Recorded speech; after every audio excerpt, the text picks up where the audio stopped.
One of the main goals of meditation is to still the mind of thought.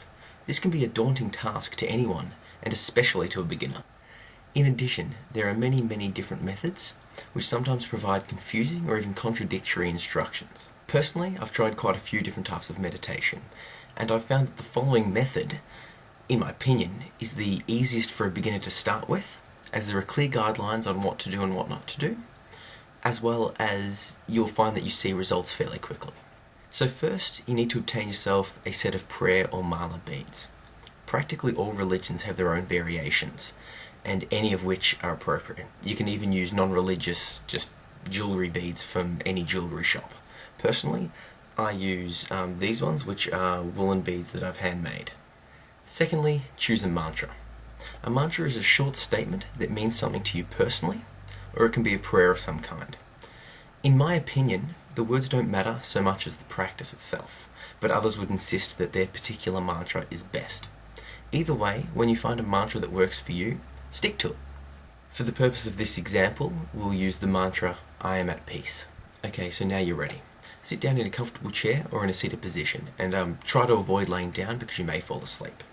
So the first step is to hold your prayer beads in your hand, and on the first bead, you're going to say your mantra. So, I am at peace. But you're going to link this with your breath. So on the in-breath, you're saying to yourself, internally this is, I am at peace. And then you move to the next bead. I am at peace. And you keep doing this all the way through. As you're doing this, make sure to focus your mind on three things. The sensation of the breath coming in and out of your nostrils, the feeling of the bead in your hand, and the repetition of the mantra in your mind. That's it. Okay, so now comes the important part.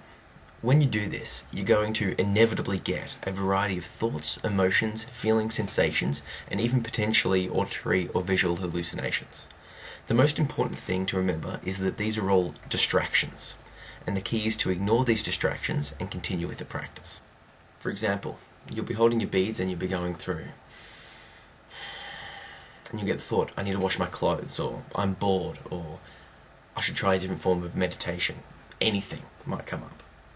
Once again, ignore those. They are just distractions and continue with your practice. You may feel anxious, you may feel sad, you may feel happy. You might be bursting with energy. Once again, these are just emotions that will come up. Ignore them. Sometimes you will lose yourself in your thoughts, almost like a very strong daydream, and you'll realize that you've stopped on a bead, or that you've skipped a bunch and you weren't really present for it. When this happens, gently return yourself to the practice and continue finishing the set. Just keep going. A simple rule to go by is that anything other than the bead, the breath, and the mantra are distractions. No matter what comes up in your mind, you can always address that later. However, during your set, do not focus, do not give any attention to anything other than those three things. After a while, this will get easier and easier to do, and you'll begin to feel a silence unlike no other. I can't explain it other than a blissful silence. This silence is the key and is worth every effort to attain. So that's it. Please leave any questions and comments below and I'll answer them. Remember, all advertisement revenue from these videos is going to charity, so please like, share and subscribe. Together, we can make a difference.